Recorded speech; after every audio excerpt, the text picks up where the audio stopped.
Hey now, what's going on everybody? My name is Mike Brown, aka ReviewKingMB, and it is December.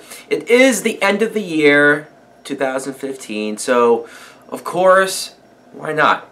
Let's talk about some of the best and worst TV shows of 2015. Of course, this is my opinion, so this is biased. For me, some shows that I'm watching but didn't make my top 5 list, because that's what this is, my top 5 favorite shows of the year.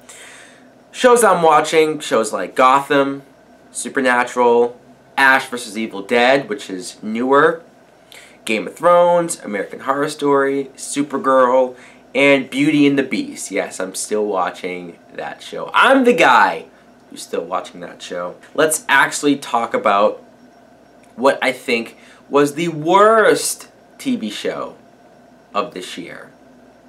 And for people who saw my reviews of every single episode of this series, Scream! The MTV TV series is without a doubt the worst show that I watched all year.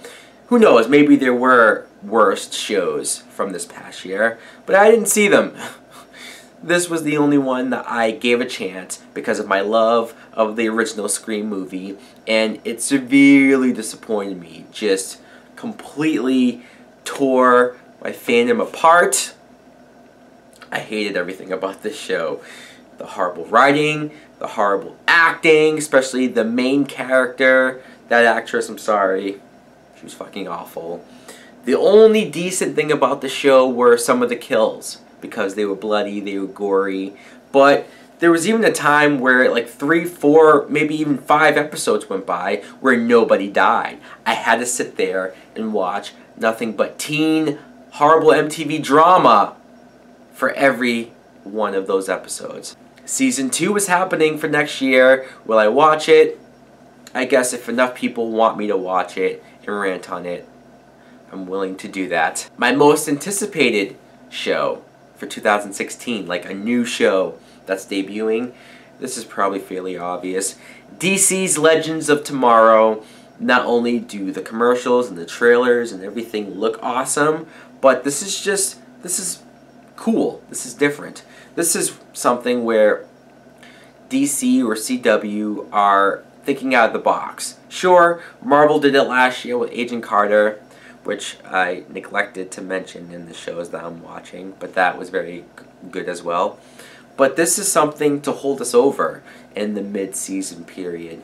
And it's a spin-off show with a lot of characters from Flash and Arrow that I love, especially Sarah Lance. Katie Lotz is like my favorite character of these shows, so I'm glad that they keep resurrecting her for like the 4th time. I'm not complaining. But now on to the top. The best of the best.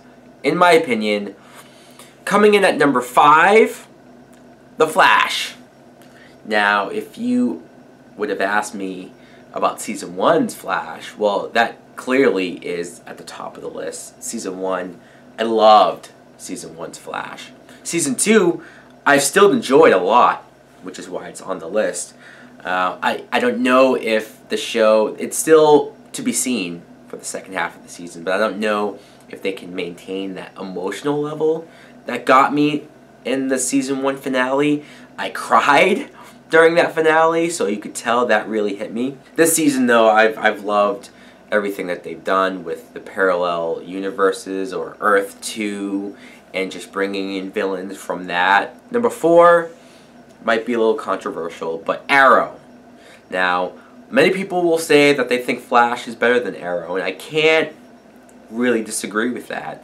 I guess it's just because I've really enjoyed Arrow from the beginning. With Season 3, I was a defender of Arrow. People shitted on that season, and I was sitting there like, no, I liked it. I liked it for this reason, that reason. So I don't know. Maybe when I see some people hating on the show, it makes me love it that much more. Number 3, Jessica Jones. Yes, I was very impressed and surprised by how much I like Jessica Jones, because I was only vaguely familiar with the character in the comic books before this, but watching this show, getting to meet this character for the first time, it felt like really getting down to her backstory, to what makes her tick, to seeing that hard exterior that she puts on in front of people. And she is a badass. Kristen Ritter plays her perfectly. But then when you strip her down and see what emotion is behind that, her past history with Kilgrave, played by David Tennant, another great actor for the show, great villain, not just his abilities and what he's able to do, getting people to do whatever he wants just by saying it, but also the fact that we could never know for sure whether this guy's telling the truth about his backstory, whether he really did have a hard life or whether he's just full of shit all the way through. Number 2, The Walking Dead. Sometimes I see also some hate on The Walking Dead. I mean, enough people love it for sure. I love it. But you see some people occasionally talk about maybe how boring this is or how nothing's happening here or this and that. And I'm like, dude, to me this show is getting better and better. More ambitious, more crazy, insane zombie stuff. Obviously, I love the main character, Rick Grimes. He's been my favorite since the beginning. Very much anticipating the Negan character. And I enjoyed what they did with Glenn from this past season. I mean, I don't know how much I want to spoil and talk about here, just in case, but still, I thought what they did was pretty great. Number 1, for my favorite TV show of 2015, Daredevil. Yes, Daredevil, probably not too much of a surprise, but it was one of these things where I knew I was going to like it, but I didn't realize how far Marvel was going to take it. Between the great writing, between the bloody, gory, some of the kills on this show is insane. I didn't realize Marvel was going to go that far with it. The characterization of Kingpin, like Kilgrave, they're able to spend that much more time with him because it's a show. Unlike the movies where maybe some villains get shafted or they're not that interesting, this Kingpin, you really got to dig in deep with him and why he is who he is. And Vincent D'Onofrio just gave a great performance where there's moments where you feel for the character, but he's also evil. He is that Kingpin that you know and love. And then Daredevil himself, Matt Murdock, I loved everything about him, being a lawyer, his relationship with Foggy Nelson or Karen, just how the three of them come together and form this little lawyer thing that they have going on. Just great characterization, great writing. Every episode just sunk me in. I had to binge watch this. Also, I remember when I first saw the picture of his costume, and it was the black mask and the black attire. And I know that's from Frank Miller's comic book of Daredevil, but I remember seeing that and going like, okay, maybe that's just the first couple episodes. But I thought they better not do that up until the last episode, and then the last episode we get the actual Daredevil costume. But then you know what? That's exactly what they did. And instead of me being pissed about that, I was so into the show, so into the story, so into the writing, the acting, that I didn't give a fuck. In fact, I was okay with the black costume.